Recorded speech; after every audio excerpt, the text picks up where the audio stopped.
Hi అండి. Welcome to Roopa Lavanyeshwara Lahari channel.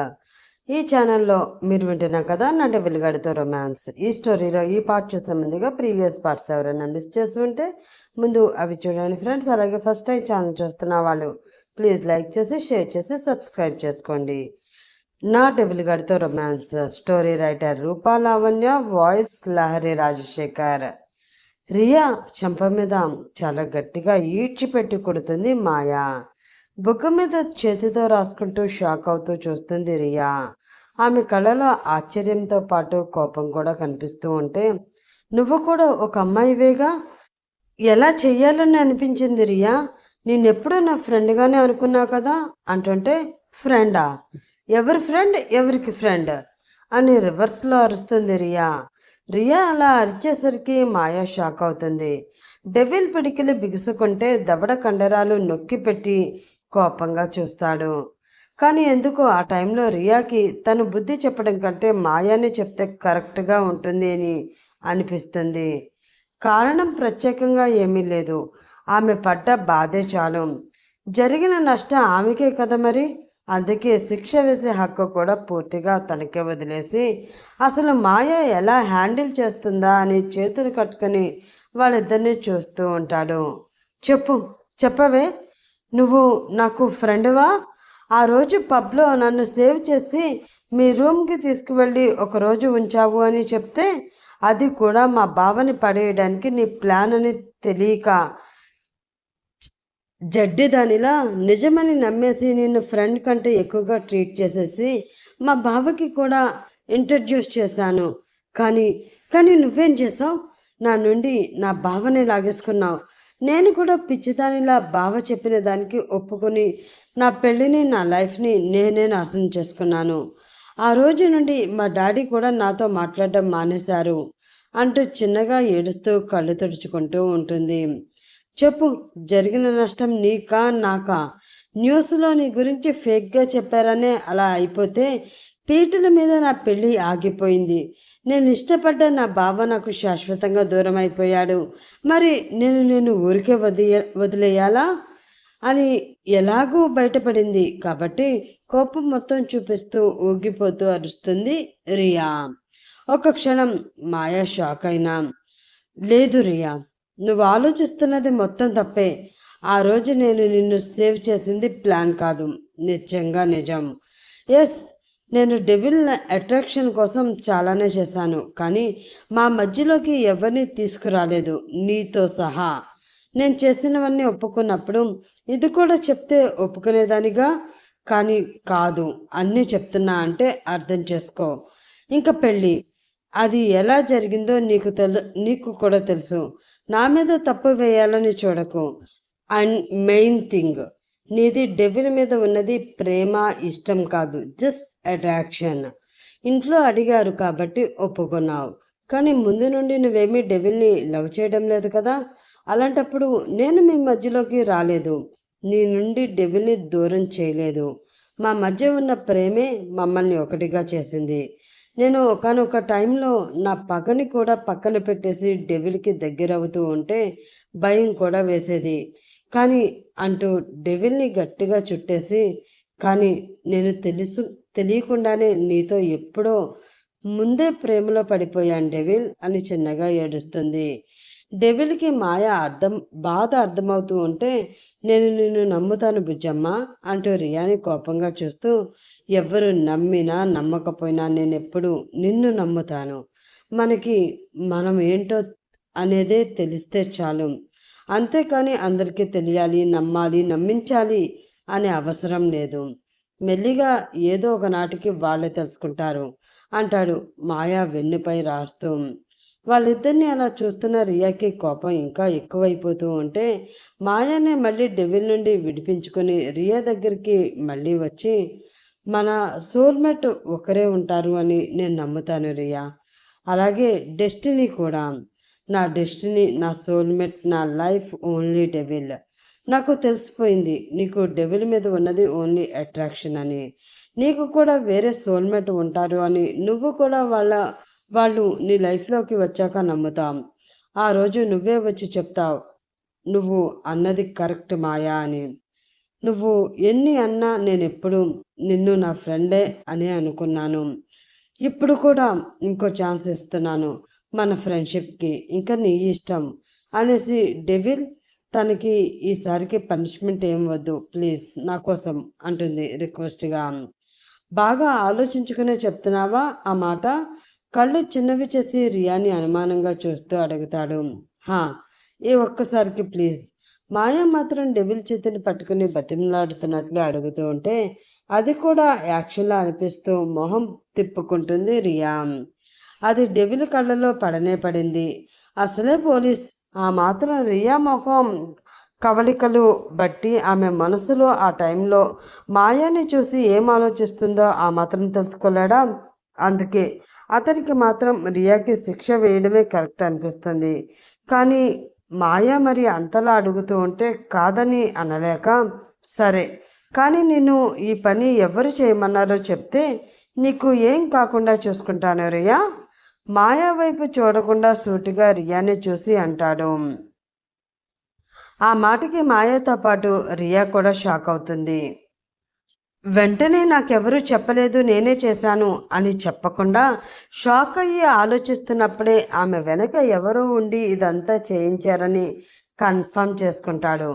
చెప్పు అని రూమ్ దద్దరిల్లేలా అరిచేసరికి రియా మాయా ఇద్దరూ ఉలిక్కి పడతారు.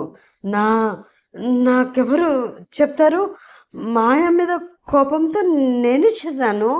ఒకసారి అన్ని న్యూస్ ఛానల్స్ అంటే కష్టమని మా ఫ్రెండ్స్ అదే ఇంకా ప్రెస్ మీట్కి వచ్చారు కదా, వాళ్ళతో కూడా కాల్స్ మాట్లాడించాను. అంతే, నాకెవరు చేయమని చెప్పలేదు. ఒక్కో మాట చెప్తుంటే డెవిల్ వాడి చూపులకి ఆమె నుదుటి నుండి చెమట కారుతూ ఉంటుంది. అన్నేళ్ళు పోలీస్ సర్వీస్లో ఎవరు నిజం చెప్తున్నారో ఎవరు భయపడుతూ అబద్ధం చెప్తున్నారో ఆ మాత్రం డెవిల్ కనుక్కోలేడా? అందుకే రియా ఇంకా చెప్పదని అర్థమై మీసం చాటుగా నవ్వుతాడు. కానీ ఆ నవ్వు వాళ్ళిద్దరికీ కనిపించదు. సరే, ఇదే ఫస్ట్ అండ్ లాస్ట్ రియా. ఇంట్లో కూడా ఈ విషయం చెప్పను. కానీ రిపీట్ అయినా మాయ మీద మళ్ళీ ఏమన్నా ప్లాన్ చేశావని తెలిసినా కూడా అంటూ కుడి చేతి చూపుడు వేలు ఆడించి సీరియస్గా చూసి చెప్తాడు. అప్పటికే వసంత్ చెప్పాడని డెవిల్కి తెలిసిపోయిందా అని భయపడుతున్న రియా డెవిల్ వార్నింగ్కి కంగారుతో తలని అడ్డంగా వేగంగా తిప్పేస్తూ ఉంటే డెవిల్ మాయా ఇద్దరు ఆమెనే వింతగా చూస్తూ ఉండిపోతారు. కనకారావుని పిలిచి సైడ్కి తీసుకుని వెళ్ళి ఏదో చెప్పి మళ్ళీ మాయాతో అతని కారులో ఇంటికి వెళ్ళిపోతాడు డెవిల్. రియాని కనకారావు స్టేషన్కి తీసుకువెళ్ళి స్టేట్మెంట్ రాయించి మళ్ళీ పంపించేస్తాడు. ఇంటికి వెళ్ళే వరకు రియా గుండె దడ తగ్గదు. ఎలా అయినా ఈ విషయం మావయ్యకి చెప్పాలి. బావకి అనుమానం వస్తే ఇంకా అంతే. ఆ మాయా కోసం ఏమైనా చేసేలా ఉన్నాడు అని ఆమె మొబైల్ బయటికి తీస్తుంది. కానీ దానికి ఛార్జింగ్ అయిపోవడంతో చిరాకుగా ఛార్జింగ్ పెట్టి వదిలేసి బెడ్పై పడిపోతుంది. కనీసం మమత అడుగుతున్నా ఏమీ చెప్పదు. మమతకి కల్పనకి టీవీలో ముసుగులో ఉన్నది రియా అని తెలియదు. ఇక్కడ కనకారావు డెవిల్ ఆదేశాలతో రియా ఫోన్ని ట్రాక్లో పెట్టి ఆమె ఎవరితో మాట్లాడుతుందో వినడానికి రెడీగా ఉన్నాడు. మరి రియా వసంత్కి కాల్ చేస్తుందా? డెవిల్ ఇంటికి ఎందుకు? ముందు ఒకసారి మావయ్యని చూసేసి వద్దాం, అతని కూడా కలవాలని ఉంది అంటుంది అతని భుజానికి జారబడి. లేదురా, వాళ్ళు ఇంకో అరగంటలో హాస్పిటల్ నుండి స్టార్ట్ అవుతున్నారు.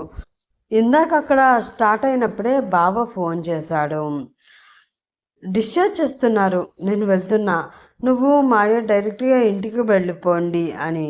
సో కాసేపు ఉంటే వాళ్ళు వస్తారు అంటూ ఇంటి ముందు కారు ఆపుతాడు.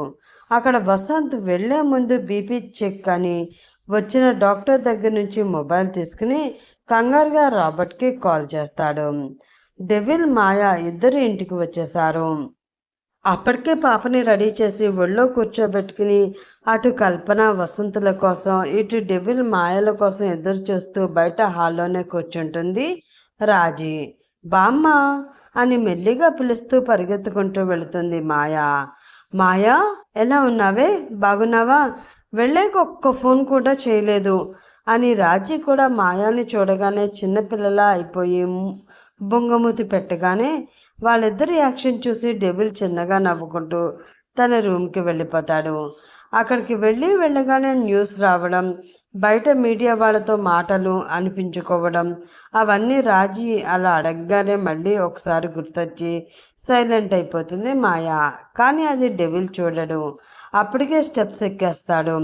రాజుకి ఆ న్యూస్ గురించి ఏమీ తెలియకుండా అను, కార్తిక్ జాగ్రత్త పడతారు. కాబట్టి ఆవిడ కూడా ఏమీ తెలియక, ఏమైంది మాయా, అక్కడంతా బాగానే ఉన్నారుగా, ఎందుకు నేను అలా అడగగానే సైలెంట్ అయిపోయావు అంటారు మాయా చేతిని పట్టుకుని. ఏం లేదు బామ్మ, రోహన్కి కాస్త ఒంట్లో బాగాలేదు, అందుకే హాస్పిటల్లోనే ఉన్నాం, ఇప్పుడు బాగానే ఉన్నాడులే అని మళ్ళీ చిన్నగా నవ్వేసి జున్ను అంటూ బామ్మగారి చేతిలో ఉన్న జున్నుని తీసుకుని ముద్దులు గురిపిస్తుంది. ఈలోపు అను కూడా వచ్చి మాయాని పలకరిస్తుంది. ఆమెకు ఆల్రెడీ న్యూస్ విషయం తెలుసు కాబట్టి ఇప్పుడంతా ఓకే కదా మాయా అని అడుగుతుంది. అనుకి న్యూస్ విషయం తెలుసునని ఆమె కళ్ళల్లోనే అర్థమై అంతా ఓకే వదిన, డెవిల్ అంతా చూసుకుంటాడు, నాకేం భయం లేదు అని చిన్నగా నవ్వుతుంది. అది కాదు మాయా అని అను ఏదో అనబోతూ ఉంటే రాజీకి వినిపించకుండా కాసేపు ముందు మీడియా వాళ్ళతో జరిగిన మీటింగ్, ఎవరైతే అలా చేశారో వాళ్ళతో సారీ చెప్పించడం అంతా చెప్తుంది.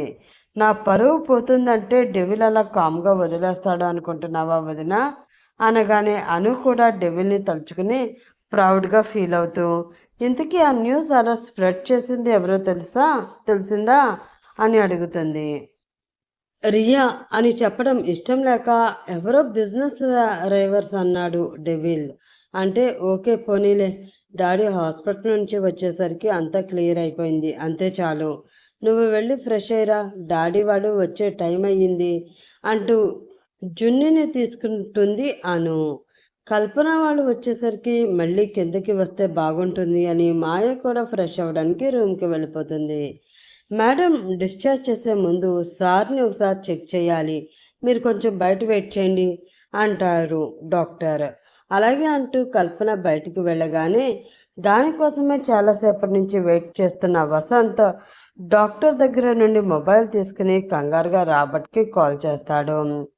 అన్నోన్ నెంబర్ నుండి కాల్ వస్తుంటే డౌట్గా లిఫ్ట్ చేస్తాడు రాబర్ట్.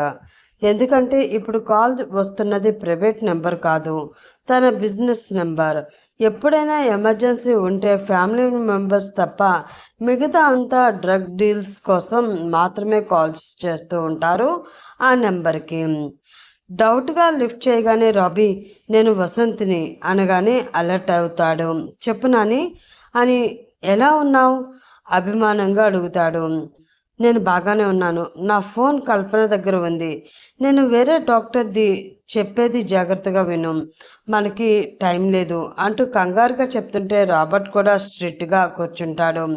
అజిత్ ఇప్పుడు హైదరాబాద్లోనే ఉన్నాడు, కాకపోతే తనతో పాటు ఆ అమ్మాయిని మాయాని కూడా తీసుకువచ్చేసాడు. అలాగే ఇంకో విషయం, మ్యాక్సిమం రేపు మార్నింగ్ మేమంతా మా సొంతూరుకి స్టార్ట్ అవుతున్నాము. నీకు తెలియదు కానీ మైకేల్కి తెలుసు, అక్కడ సిగ్నల్స్ కూడా సరిగ్గా ఉండవు, నెట్వర్క్ చాలా పూర్, ప్లస్ బుల్లెట్ వల్ల నేను అంత ఫాస్ట్గా మూవ్ లేకున్నాను. సో నువ్వు వాళ్ళని ఈరోజు ఏం చేయకు, చేస్తే మళ్ళీ అజిత్ అక్కడికి వచ్చేస్తాడు, ఏదో ఒక ప్రూఫ్ దొరికిపోతుంది, దానికన్నా రేపు మేము అక్కడికి రీచ్ అయ్యాక ఐటీజ్ మళ్ళీ మేము బ్యాక్ వచ్చే వరకు ఎవరికి తెలిసే అవకాశమే లేదు. అలాగే నాని నేను చూసుకుంటాను, అందరూ వెళ్తున్నారా అని రియా కోసం ఎలా అడగాలో అర్థం కాక అడుగుతాడు. రాబీ, మొత్తం అందరం, నేను నీకు ఎలాగో టచ్లో ఉండడానికి ట్రై చేస్తాను, టేక్ కేర్, బాయ్ అని ఎక్కువ టైం లేక కాల్ కట్ చేస్తాడు. రాబర్ట్కి కూడా అదే కావాలి కాబట్టి రిలీఫ్గా చైర్లో వెనక్కి వాలి ఫోన్లో రియా పిక్ చూసి చాలా రోజులయ్యింది డియర్, ఈ పని అయ్యాక కలుద్దాం అంటూ నవ్వుకుంటాడు. మాయా రూమ్ దగ్గరికి వెళ్ళేసరికి డోర్ లైట్గా ఓపెన్ చేసి ఉంటే అంత కీచు గొంతు వినిపిస్తూ ఉంటుంది. అదేంటి, నేను ఇంకా ఇక్కడే ఉంటే లోపల అదేం చేస్తుంది అని షాక్ అవుతూ గబగబా డోర్ ఓపెన్ చేసి చూసేసరికి డెవిల్ స్నానం చేసి అప్పుడే వచ్చి టవల్తో అద్దం ముందు నిల్చుని తల తుడుచుకుంటూ ఉంటే వెనక నుండి అతని బైసిప్స్ మీద టచ్ చేస్తూ మత్తుగా చూస్తూ జరా జరా బహకతా హై महकता है आज तो मेरा धन बहन मैं प्यासी हूँ मुझे भर ले अपनी बाहों में जरा जरा बहकता है महकता है आज तो मेरा धन बहन मैं प्यासी हूँ मुझे भर ले अपनी बाहों में हे मेरी कसम तुझको सनम दूर कहीं ना जा दूरी है कहती है पास मेरा जा रे అని పాడుతూ ఉంటే కోపంలో అది అంతర్ డెవిల్కి కనిపించదు అని కూడా మర్చిపోయి ఆ అని గట్టిగా అరుస్తుంది మాయా. ఉలిక్కిపడి అంతర్ అండ్ డెవిల్ వెనక్కి తిరిగి చూస్తారు. ఎర్రటి కళ్ళతో కోపంగా వాళ్ళిద్దరిని చూస్తున్న మాయ కనిపించేసరికి అంతర్ నవ్వుకుంటూ డెవిల్ని బ్యాక్ నుండి హత్తుకుంటే డెవిల్ మాత్రం నొసలు చిట్లించి చూస్తూ ఉంటాడు. గట్టిగా ఏమీ అనలేదు, అలా అని చూస్తూ ఊరుకోలేదు.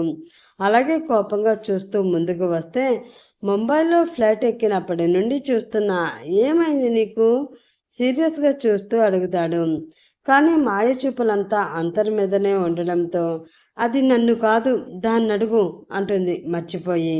ఆ ఎవరిని అంటూ మాయ చూపు వెనక ఉండడంతో పాపం డెవిల్ అక్కడ నిజంగానే ఎవరైనా ఉన్నారేమో అని చూసి ఎవరు కనిపించక భుజమ్మ నాకు తిక్కలేపకు ఇప్పటికే ఉన్న టెన్షన్స్ చాలవు అన్నట్లు పిచ్చిగా బిహేవ్ చేస్తే అంటూ ఒక్క క్షణం ఆపి చూస్తూ ఉంటాడు.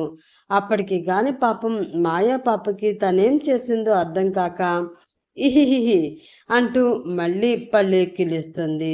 ఉఫ్ ఆపవే క్లోజప్ యాడ్ ఇంకోసారి మళ్ళీ ఊరికే అరిస్తే ఒళ్ళంతా కొరికి పెడతా అక్కడ అంటూ కళ్ళతో వాళ్ళ వెనకే ఉన్న బెడ్ చూపించేసరికి అది చూసి ఒక్కసారిగా సిగ్గుతో బుగ్గలు ఎరిపెక్కి మళ్ళీ డెవిల్ చేసే పనులు కూడా గుర్తొచ్చి గుండె వేగం పెరిగిపోతుంది. అమ్మో వద్దొద్దు, ఇప్పుడు నా వల్ల కాదు బాబు, అయినా నేను ఫ్రెష్ అవ్వాలి, అసలే అత్తయ్య మావయ్య వాళ్ళు వచ్చేస్తున్నారు అని అంతర్ వైపు ఒక లుక్కు విసిరి వాష్రూంలోకి పారిపోతుంది బిడ్డ. దేవుడా, ఇది నిజంగా తింగరిదే అని నవ్వుకుంటూ మొబైల్ తీసి కాల్ చేసి మాట్లాడుతూ ఉంటే అంతర్ మాత్రం ముందు ప్రేమగా చూస్తూ మళ్ళీ వెనకే డెవిల్ మాటలు విని కళ్ళు పెద్దవి చేసేస్తుంది టెన్షన్తో. మాట్లాడడం అంతా అయ్యాక వామ్మో వాయో అని గుండెలు బాదుకుంటూ ఈ విషయం ఆ జడ్డిదానికి చెప్తే ఓ బాధ, చెప్పకపోతే ఓ బాధ అని డెవిల్నే చూస్తూ ఉండిపోతుంది. ఈలోపే కింద ఎవరో వచ్చినట్లు హడావిడిగా అనిపిస్తే డెవిల్ డ్రెస్ చేసుకుని బేబీ మామ్ డాడీ వచ్చేసారు ఫాస్ట్గా రా, నేను కిందకి వెళ్తున్నా అని వాష్రూమ్లో ఉన్న మాయాకి వినిపించేలా అరిచి చెప్పేసి కిందకి వెళ్ళిపోతాడు. ఇంకో 2 మినిట్స్లోనే మాయ రెడీ అయ్యి కిందకి వచ్చేసరికి డోర్కి అడ్డంగా నిల్చుని టెన్షన్తో చూస్తున్న అంతర్ దర్శనమిస్తుంది. తుతు ఏంటి నీ బాధ, ఇలా డోర్కి అడ్డంగా మరీ ఇంత మొహంలో మొహం దూర్చేస్తున్నట్టు నిల్చుని భయపెడుతున్నావు కోపంగా గయ్యమంటుంది మాయా. ఒసే పాలకలు పకోడీ మొహం దానా, చెప్పేది వినవే, మన మొగుడు ఆ ఊరిలో అని చెప్పడానికి ట్రై చేస్తూ ఉంటే ఆగు, ఎప్పుడు చూసినా సోదే, అక్కడ అత్తయ్య మావయ్య వచ్చేసారట, అడ్డులే మెను వెళ్ళాలి, నేను వెళ్ళాలి అని అంతర్ని బలవంతంగా తోసుకుంటూ మరి బయటికి వెళ్ళిపోతుంది మాయా. అంతర్ దొంగ మొహందాన, అక్కడికి వెళ్ళాక నా హెల్ప్ అడుగు, చెప్తా, వీపు విమానం మోత మోగించేస్తాను అని తిట్టుకుంటూ డమ్మాల్మని మాయమైపోతుంది. మరి డెవిల్ ఎవరితో ఏం మాట్లాడాడో. మాయా వెళ్ళేసరికి కల్పన వసంత్ వాళ్ళు ఆల్రెడీ లోపలికి వచ్చేసి ఉంటారు. రాజీ అను వసంత్ని అప్పటి నుండి చూడనే లేదు కాబట్టి ఏమైంది అని బాధపడుతూ అడుగుతూ ఉంటారు. వసంత్కి అదంతా చిరాకుగా అనిపిస్తూ ఉంటుంది. రీజన్ మాయా ముంబై నుండి వచ్చేసింది, తప్పించుకుంటుంది అనో ఊహించలేదు. ఇప్పుడు వాళ్ళంతా చేస్తే అజిత్ ఖచ్చితంగా వదలడు. మాయా కోసమైనా ఎంక్వైరీ స్టార్ట్ చేస్తాడు. అదే మాయ కూడా చచ్చిపోతే ఆ బాధలో అయినా కొన్ని రోజులు కామ్ అయితే ఈలోపు ఎవిడెన్స్లు అన్నీ రాబర్ట్ క్లియర్ చేసేయవచ్చు అనుకున్నారు. అలా ఆలోచిస్తూ ఉంటే ఎదురుగా వచ్చి నిల్చుని టెన్షన్గా చూస్తూ ఉంటుంది మాయా. ఇంకా పళ్ళు పటపటా కొరుకుతూ ఉంటే అందరూ షాక్ అయి ఏమైందా అని చూస్తారు. ఎదురుగా మాయా. ప్రోమో. అజిత్ సార్ని కలవాలి అర్జెంట్ అంటూ లోపలికి వెళ్ళడానికి ట్రై చేస్తుంటాడు కనకారావు. వాళ్ళ ఉదయం ఊరు వెళ్ళిపోయారు సార్, కాల్ చేయండి అంటాడు సెక్యూరిటీ. అవ్వడం లేదు కాబట్టే కదయ్యా ఇంత దూరం వచ్చింది అని తనకి తెలిసిన న్యూస్ డెవిల్కి ఎలా అయినా చెప్పాలని కంగారు పడుతూ ఉంటాడు కనకారావు. అది వసంత్ గురించే. ఇది ఫ్రెండ్స్ ఈరోజు ఎపిసోడ్. వసంత్ గురించి కనకారావుకి తెలిసిన నిజం మరి డెవిల్కి ఎలా చెప్తాడో ఏంటో నెక్స్ట్ ఎపిసోడ్లో తెలుసుకుందాం. అలాగే ఈ ఎపిసోడ్పై మీ విలువైన అభిప్రాయాన్ని కామెంట్ చేయడం మర్చిపోవద్దు. సర్ప్రైజ్ అని చెప్పాను కదా, అది 31st రోజున ఖచ్చితంగా రివీల్ చేస్తాను. అప్పటి వరకు వెయిట్ చేస్తూ ఉండండి.